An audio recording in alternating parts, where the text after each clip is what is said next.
Living the vow of poverty, that's a great challenge.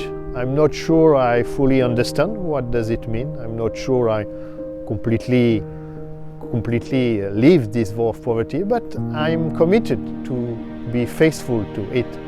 And living here in this place helps me a lot. It puts me on the track of the vow of poverty, and it brings me a great joy.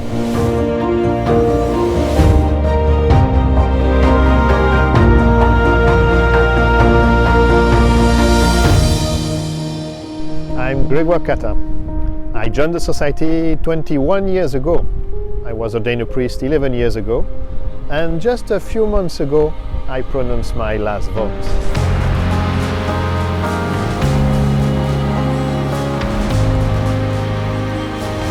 When I joined the society I was 26 years old. I come from an upper middle class background. I attended a very good Catholic school. Then for higher education I studying civil engineering, so basically I didn't know very much about poverty, I think. What is sure is that one quote really struck me. It's what we read in the second letter of St. Paul to the Corinthians. Jesus Christ became poor, although he was rich, so that by his poverty we may become rich. I live in a small community in this social housing project in Saint-Denis, a northern suburb of Paris, well known for its basilica, where the kings of France are buried, well known also for its stadium, but a place that is among the poorest of the metropolitan area of Paris, a very multicultural suburb.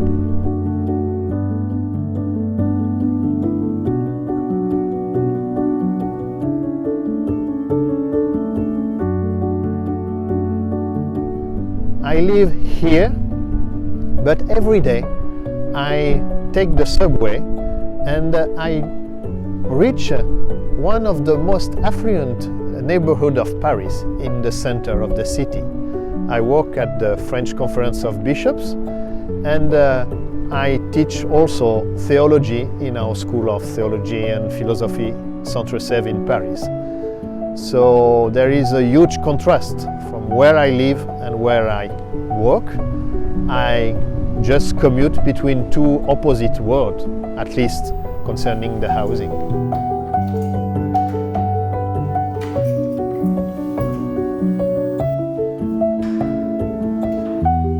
In the Gospel, we see Jesus living a very simple life, probably working as a carpenter for a while. Then we see him always on the move, able to talk with a Samaritan woman excluded for her community, a community which is itself very despised by the people of Jesus, the Jewish people. We see Jesus able to be touched by lepers or by sick people. We see him sharing meals with publicans and sinners, but we see him also sharing meals with rich Pharisees. So I think that following Jesus on this path, that's what it means to take the vow of poverty.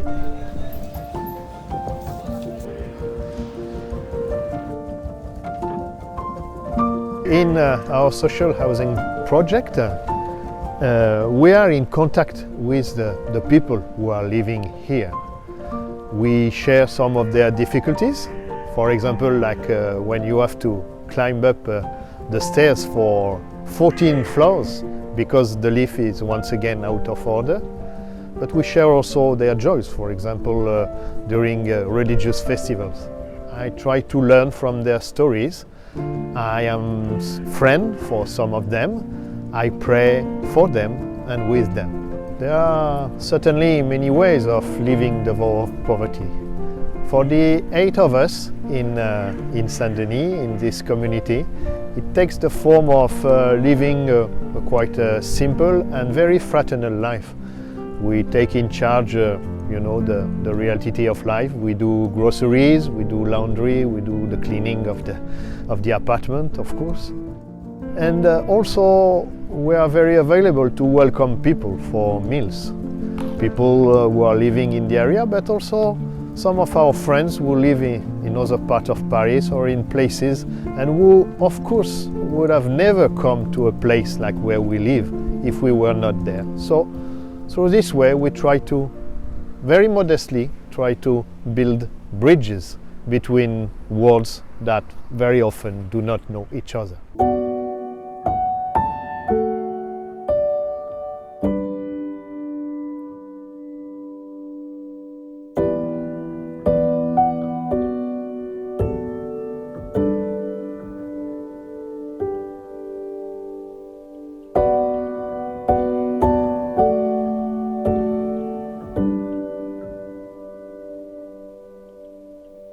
you.